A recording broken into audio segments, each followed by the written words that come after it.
कितना नीक लागत है ना शिव चर्चा माई।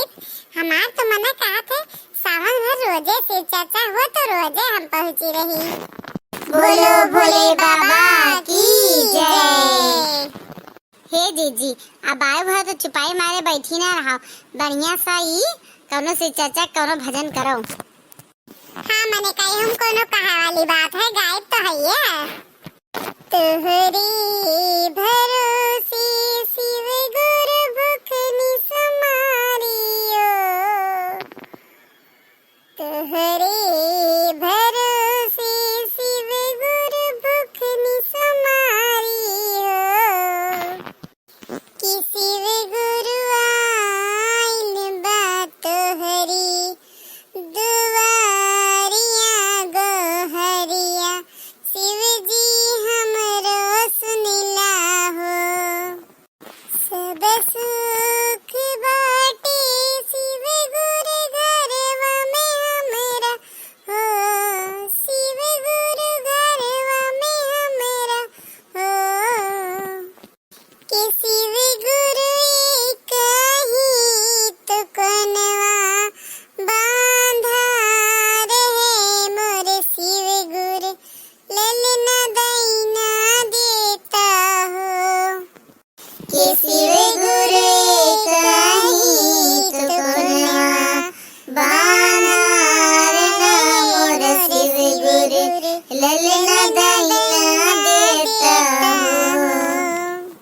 नैहर के दुलारी हो शिव गुरु ससुरा लाचारी हो, शिव गुरु ससुरा लाचारी हो, के शिव गुरु सासु ननद रोजे ताना मारेली बजनी कहीं बोलावे नु हो, कि शिव गुरु सासु ननद रोजे ताना मारेली बजनी कहीं बोलावे नी हो। अखिया के लोरवा हो शिव गुरु का बहु न सूखे हो, शिव गुरु का बहु न सूखे हो, शिव गुरु भरी देती गोदी या हमारे है मोर शिव गुरु रिलवा दैना देता हो, कि शिव गुरु भरना देती गोदी या हमारे मोर शिव गुरु दूर रहीन बनी हो।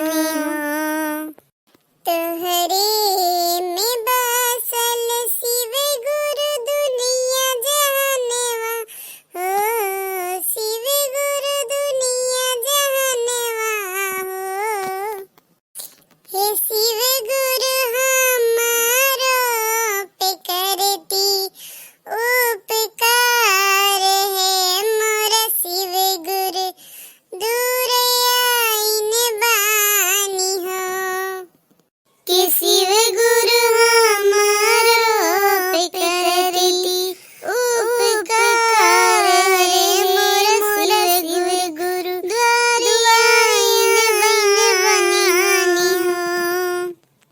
बोलो एक बार महादेव की जय।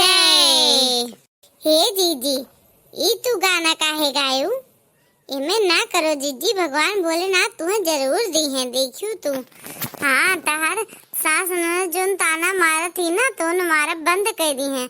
हमें विश्वास है तोरे पूजा पाठ पर, तू इतनी अच्छे उतना दाम धर्म करत हुई, भगवान भोलेनाथ तुम्हें जरूर लड़का दी है, देखियो तू।